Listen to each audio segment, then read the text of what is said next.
Chapter 19. The Killing of the Demon Hiranyaksha. Sri Maitreya said, after hearing the words of Brahma, the Creator, which were free from all sinful purposes and as sweet as nectar, the Lord heartily laughed and accepted his prayer with a glance laden with love. The Lord, who had appeared from the nostril of Brahma, sprang and aimed his mace at the chin of his enemy, the Hiranyaksha demon, who was stalking fearlessly before him. Struck by the demon's mace, however, the Lord's mace slipped from his hand and looked splendid as it fell down whirling. This was miraculous, for the mace was blazing wonderfully. Even though the demon had an excellent opportunity to strike his unarmed foe without obstruction, he respected the law of single combat, thereby kindling the fury of the Supreme Lord. As the Lord's mace fell to the ground, and a cry of alarm arose from the witnessing crowd of gods and rishis, the personality of Godhead acknowledged the demon's love of righteousness and therefore invoked his Sudarshan discus. As the discus began to revolve in the Lord's hands, and the Lord contended at close quarters with the chief of his Vaikuntha attendants, who had been born as Hiranyaksha, a vile son of Diti, there issued from every direction strange expressions uttered by those who were witnessing from airplanes. They had no knowledge of the Lord's reality, and they cried, "May victory attend you! Pray, dispatch him! Play no more with him!" When the demon saw the personality of Godhead, who had eyes just like lotus petals, standing in position before him, armed with his Sudarshan discus, his senses were overpowered by indignation. He began to hiss like a serpent, and he bit his lip in great resentment. The demon, who had fearful tusks, stared at the personality of Godhead as though to burn him. Springing into the air, he aimed his mace at the Lord, exclaiming at the same time, "You are slain." O saintly Vidura, while his enemy looked on, the Lord in his boar form, the enjoyer of all sacrificial offerings, playfully knocked down the mace with his left foot, even as it came upon him with the force of a tempest. The Lord then said, "Take up your weapon and try again, eager as you are to conquer me." Challenged in these words, the demon aimed his mace at the Lord and once more loudly roared.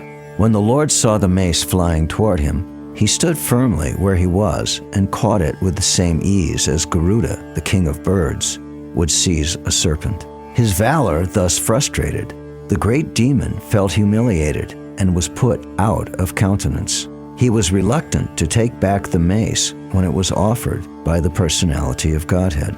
He now took a trident which was as rapacious as a flaming fire and hurled it against the Lord, the enjoyer of all sacrifices, even as one would use penance for a malevolent purpose against a holy Brahmin.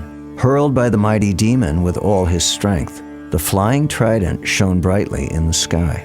The personality of Godhead, however, tore it to pieces with his discus Sudarshan, which had a sharp-edged rim, even as Indra cut off a wing of Garuda. The demon was enraged when his trident was cut to pieces by the discus of the personality of Godhead. He therefore advanced toward the Lord and, roaring aloud, struck his hard fist against the Lord's broad chest, which bore the mark of Srivats. Then he went out of sight. Hit in this manner by the demon, O Vidura, the Lord, who had appeared as the first boar, did not feel the least quaking in any part of his body, any more than an elephant would when struck with a wreath of flowers. The demon, however, employed many conjuring tricks against the personality of Godhead, who is the Lord of Yogamaya. At the sight of this, the people were filled with alarm and thought that the dissolution of the universe was near. Fierce winds began to blow from all directions, spreading darkness occasioned by dust and hailstorms. Stones came in volleys from every corner, as if thrown by machine guns. The luminaries in outer space disappeared due to the skies being overcast with masses of clouds, which were accompanied by lightning and thunder. The sky rained pus, hair, blood, stool, urine, and bones. O sinless Vidura, mountains discharged weapons of various kinds, and naked demonesses, armed with tridents, appeared with their hair hanging loose. Cruel and savage slogans were uttered by hosts of ruffian yakshas and rakshasas, who all either marched on foot or rode on horses, elephants, or chariots. The Lord, the personal enjoyer of all sacrifices, now discharged his beloved Sudarshan, which was capable of dispersing the magical forces displayed by the demon. At that very moment, a shudder suddenly ran through the heart of Diti, the mother of Hiranyaksha. She recalled the words of her husband Kashyapa, and blood flowed from her breasts. When the demon saw his magic forces dispelled, he once again came into the presence of the personality of Godhead, Keshava, and, full of rage, tried to embrace him within his arms to crush him. But to his great amazement, he found the Lord standing outside the circle of his arms. The demon now began to strike the Lord with his hard fists, but Lord Adhokshaja slapped him in the root of the ear, even as Indra, the lord of the Maruts, hit the demon Vritra. Though struck indifferently by the Lord, the conqueror of all, the demon's body began to wheel. His eyeballs bulged out of their sockets, his arms and legs broken, and the hair on his head scattered. He fell down dead, like a gigantic tree uprooted by the wind. Aja, Brahma, and others arrived on the spot to see the fearfully tusked demon lying on the ground, biting his lip. The glow of his face was yet unfaded, and Brahma admiringly said, "Oh, who could meet such blessed death?" Brahma continued, "He was struck by a forefoot of the Lord, whom yogis, seeking freedom from their unreal material bodies, meditate upon in seclusion in mystic trance. While gazing on his countenance, this crest jewel of Diti's sons has cast off his mortal coil." These two personal assistants of the Supreme Lord, having been cursed, have been destined to take birth in demoniac families. After a few such births, they will return to their own positions. The demigods addressed the Lord, "All obeisances unto you. You are the enjoyer of all sacrifices, and you have assumed the form of a boar in pure goodness for the purpose of maintaining the world. Fortunately for us, this demon, who was a torment to the worlds, has been slain by you, and we too, O Lord, are now at ease in devotion to your lotus feet." Sri Maitreya continued, "After thus killing the most formidable demon, Hiranyaksha, the Supreme Lord Hari, the origin of the boar species, returned to his own abode, where there is always an uninterrupted festival. The Lord was praised by all the demigods, headed by Brahma." Maitreya continued, "My dear Vidura, I have explained to you the personality of Godhead's coming down as the first boar incarnation and killing in a great fight a demon of unprecedented prowess, as if he were just a plaything. This has been narrated by me as I heard it from my predecessor, spiritual master." Sri Sutta Goswami continued, "My dear Brahman Kshata Vidura, the great devotee of the Lord achieved transcendental bliss by hearing the narration of the pastimes of the Supreme Personality of Godhead from the authoritative source of the sage Kausharava or Maitreya, and he was very pleased. What to speak of hearing the pastimes of the Lord, whose chest is marked with Srivats? People may take transcendental pleasure even in hearing of the works and deeds of the devotees, whose fame is immortal. The personality of Godhead delivered the king of the elephants, who was attacked by an alligator, and who meditated upon the lotus feet of the Lord. At that time, the female elephants who accompanied him were crying, and the Lord saved them from the impending danger. What grateful soul is there who would not render his loving service to such a great master as the personality of Godhead? The Lord can be easily pleased by spotless devotees who resort exclusively to him for protection, though the unrighteous man finds it difficult to propitiate him. O Brahmins, anyone who hears, chants, or takes pleasure in the wonderful narration of the killing of the Hiranyaksha demon by the Lord, who appeared as the first boar in order to deliver the world, is at once relieved of the results of sinful activities, even the killing of a Brahmin. This most sacred narrative confers extraordinary merit, wealth, fame, longevity, and all the objects of one's desire. On the field of battle, it promotes the strength of one's vital organs and organs of action. One who listens to it at the last moment of his life is transferred to the supreme abode of the Lord, O dear Shanaka. Chapter 20. Conversation between Maitreya and Vidura. Sri Shanaka inquired, "O Sutta Goswami, After the earth was again situated in its orbit, what did Swayambhuva Manu do to show the path of liberation to persons who were to take birth later on? Shaunaka Rishi inquired about Vidura, who was a great devotee and friend of Lord Krishna, and who gave up the company of his elder brother because the latter, along with his sons, played tricks against the desires of the Lord. Vidura was born from the body of Vedavyas and was not less than he. Thus he accepted the lotus feet of Krishna wholeheartedly and was attached to his devotees. Vidura was purified of all passion by wandering in sacred places, and at last he reached Hardwar, where he met the great sage who knew the science of spiritual life, and he inquired from him. Shaunaka Rishi therefore asked, "What more did Vidura inquire from Maitreya?"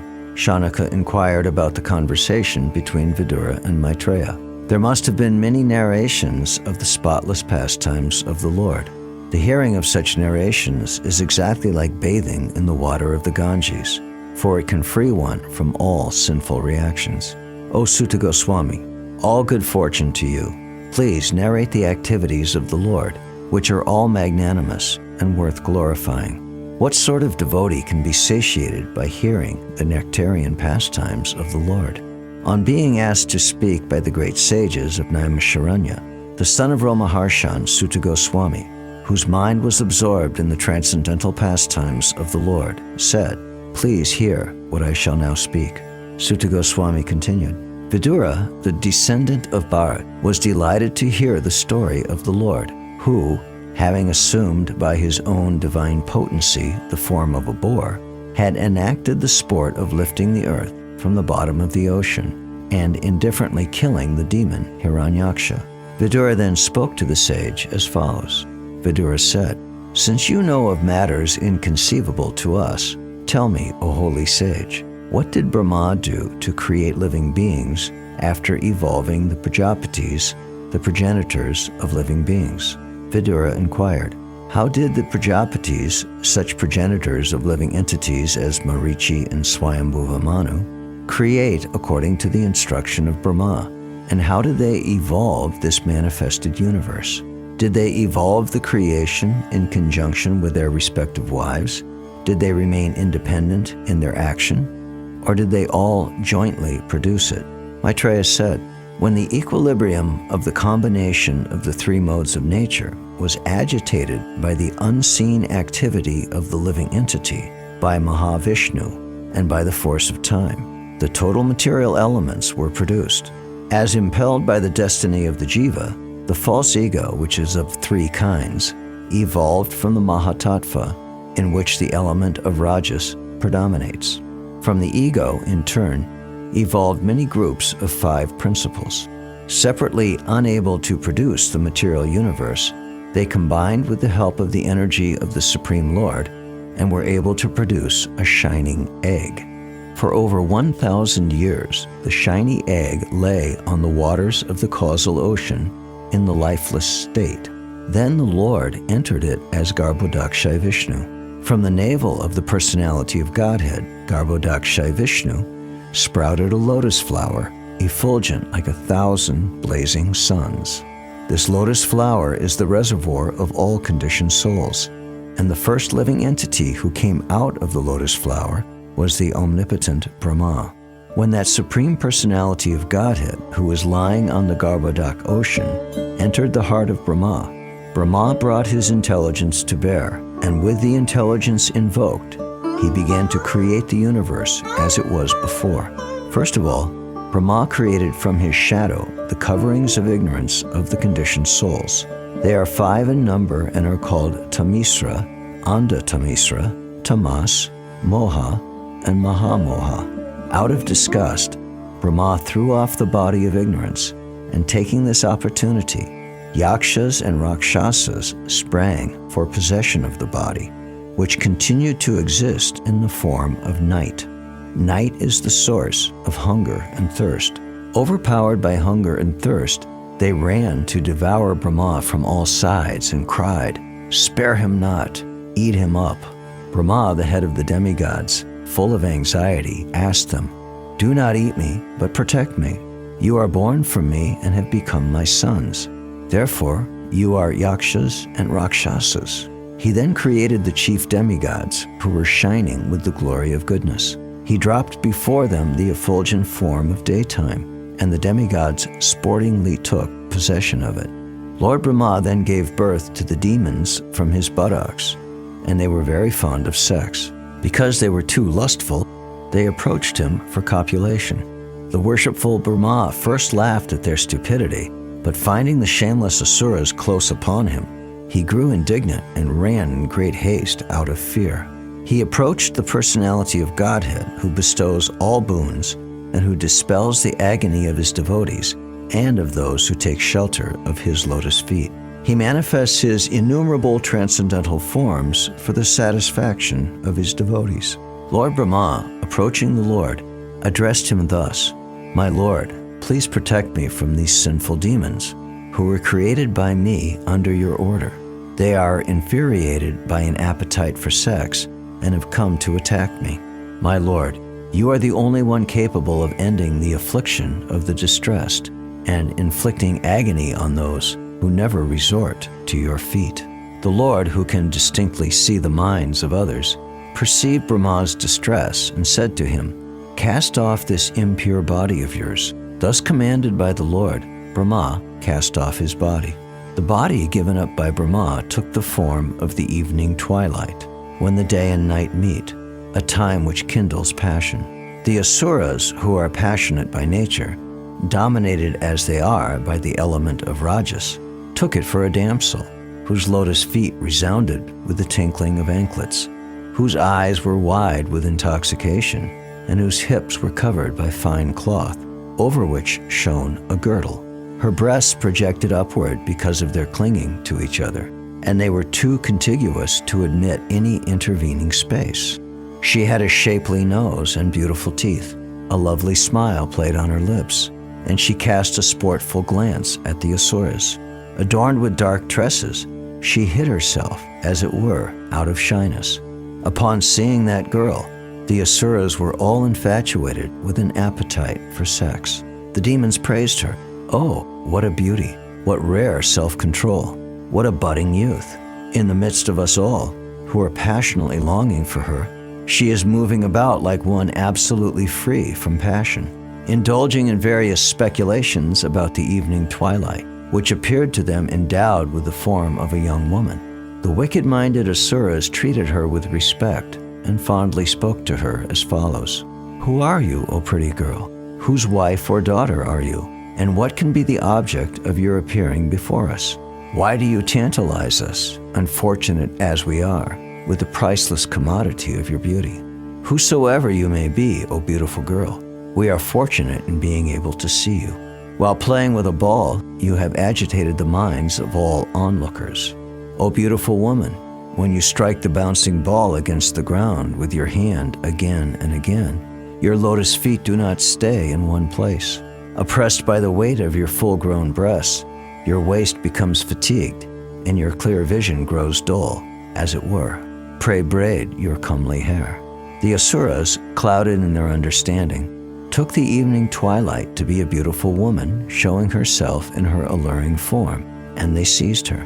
With a laugh full of deep significance, the worshipful Brahma then evolved by his own loveliness, which seemed to enjoy itself by itself, the hosts of Gandharvas and Apsaras. After that, Brahma gave up that shining and beloved form of moonlight. Vishvavasu and other Gandharvas gladly took possession of it. The glorious Brahma next evolved from his sloth the ghosts and fiends, but he closed his eyes when he saw them stand naked with their hair scattered. The ghosts and hobgoblins took possession of the body thrown off in the form of yawning by Brahma, the creator of the living entities. This is also known as the sleep which causes drooling. The hobgoblins and ghosts attack men who are impure, and their attack is spoken of as insanity. Recognizing himself to be full of desire and energy, the worshipful Brahma, the creator of the living entities, evolved from his own invisible form, from his navel, the hosts of Sadyas and Pitas. The Pitas themselves took possession of the invisible body, the source of their existence. It is through the medium of this invisible body that those well-versed in the rituals offer oblations to the Sadyas and Pitas in the form of their departed ancestors on the occasion of Shraddha. Then Lord Brahma, by his ability to be hidden from vision, created the Siddhas and Vidyadharas and gave them that wonderful form of his known as the Antardhan. One day, Brahma, the creator of the living entities, beheld his own reflection in the water, and admiring himself, he evolved Kimpurushas as well as Kinnaras out of that reflection. The Kimpurushas and Kinnaras took possession of that shadowy form left by Brahma. That is why they and their spouses sing his praises by recounting his exploits at every daybreak. Once Brahma lay down with his body stretched at full length.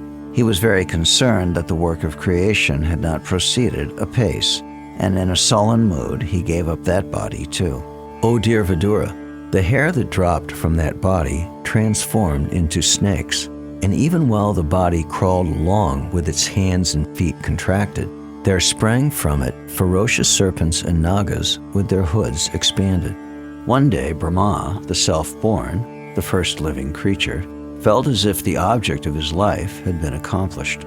At that time, he evolved from his mind the Manus, who promote the welfare activities of the universe. The self-possessed creator gave them his own human form. On seeing the Manus, those who had been created earlier, the demigods, the Gandharvas, and so on, applauded Brahma, the Lord of the universe. They prayed, "O Creator of the universe, we are glad. What you have produced is well done. Since ritualistic acts have now been established soundly in this human form, we shall all share the sacrificial oblations." Having equipped himself with austere penance, adoration, mental concentration, and absorption in devotion, accompanied by dispassion, and having controlled his senses, Brahma, the self-born living creature, evolved great sages as his beloved sons. To each one of these sons, the unborn creator of the universe gave a part of his own body, which was characterized by deep meditation, mental concentration, supernatural power, austerity, adoration, and renunciation.